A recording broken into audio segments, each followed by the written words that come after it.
ምስ ክርስቶስ ዘይተኣሳሰረ ክርስትና ሕይወት ዘይብሉ ክርስትና እዩ ፍረ መንፈስ ቅዱስ ኣየፍርን ፍረ መንፈስ ቅዱስ ዘይፍረየ ከዓ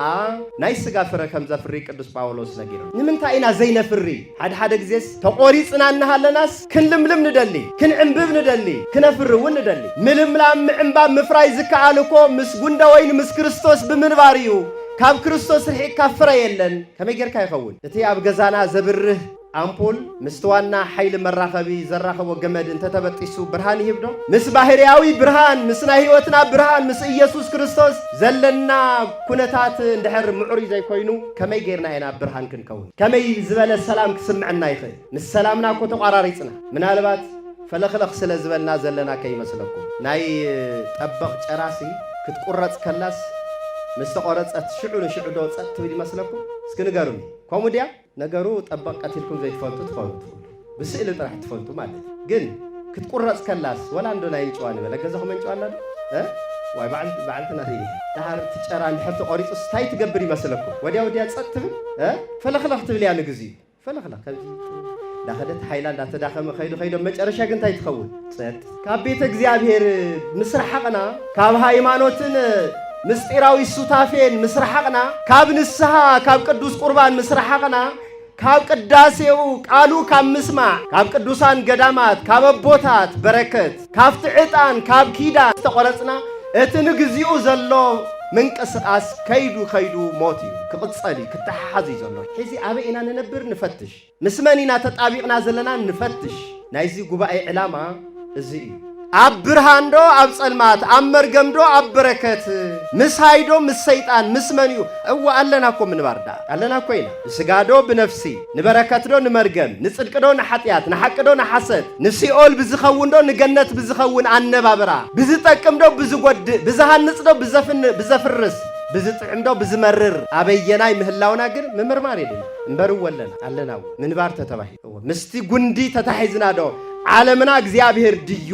ኣብቲ ማእኸል ሰንሰለት ሓንቲ ተተበጢሳ ምርኻቤ ምስ እግዚአብሔር ተቆራረጽናሉ ነገር ከይህል ብንስሐ ብናይ ንስሐ ህይወት ክንተሓሓዝና ተገብአና ብናይ ቅዱስ ቁርባን ሰንሰለት ክንተሓሓዝና ተገብአና ብናይ ጾም ሰንሰለት ክንተሓሓዝና ተገብአና ብናይ ጸሎት ሰንሰለት ክንተሓሓዝና ተገብአና ኣብ ቤተ ክርስቲያን ተረኺብካ ኣቀዲስካ ክትቅደስ ተባረኽካ መስቀል ተሳሊምካ ክትባረኽ ብዝግብአና በረከት ተሳኢና ኸይንኸው እምበር ደኣ ዓይንቲ እግዚአብሔር ምሉኣት ስለ ዝኾናስ ካብ ናይ እግዚአብሔር ዓይኒ ከውልኮ ማንም ኣይብል ብዘይካ እግዚአብሔር ነጊዱ ከትርፍ ዝኽእል ነጋዳ የለ ዶ ንገሩኒ ኣሎ ዶ ዋይ ኣሎ ተትብሉውን እኮ የለን ብዝብል ኢና ንፈላለ ፍጹም ኣይኸውንን እያ ዘይልወጥ ሓቂ እዩ እግዚአብሔር ከይሓዝካ ምንም ነገር ብዘይካ እሱ ምንም ክትገብር ኣይትኽእል ስለዚህ እግዚአብሔር የድልየና እዩ ኣብኡ ምንባር እዩ ዘድልየና ንሱ እውን ኣባና ምእንቲ ክነብር ንምንታይሲ ብዘይካይ ምንም ክትገብሩ ኣይትኽእሉ ወላ ሓይል እንተሃለወና ሓይልና ድኻሚ እዩ ብዘይካ ንሱ ወላ ስልጣን እንተሃለወና ስልጣና ከንቱ እዩ ብዘይ እግዚአብሔር በቃ ፍልጠት ኣለው ብዘይ እግዚአብሔር ኩሉ ባዶ ሕዚ ብዘይ ቆቢዕ ኩልኹም ፈሊስኩም ኢኹም ርእስኩም ሃሰስ ከይትብሉ ኢለ እየ ብዘይ ቆቢዕ ሕዚ ጽቡቓት መነንቲ ዶ ኮይና ኣለና وكل جزء كبيت እግዚአብሔር ክንከውን ከለና ጸገመ ኣብዚ ኩሉ ጻድቅ እዩ ሕዚ ኣብ መስቀል ተጋዲሙ ዘሎ ንጹህ ናይ እግዚአብሔር ሕያው መስዋዕት ኮይና ዘለ ትችግር ካብት መስዋዕ መስወረት ኣነ ናብ ቤተ ክርስቲያን ናብ ቅዳሴ ክኸይድየ ክትብሉ ከለኹም ብዙሕ ሰዓቢ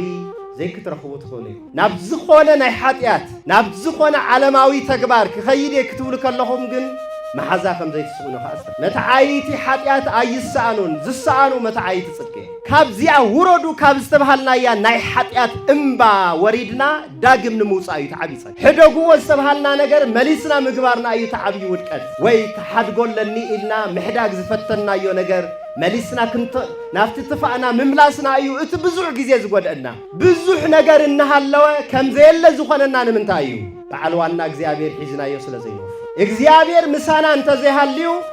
ይጽልምትሞ እትና አና ዝኸውን ነገር አይኖሪኦን እግዚአብሔር ምሳና እንተ ዘይሃልዩ እግዚአብሔር ምሳና እንተ ዘይወፊሩ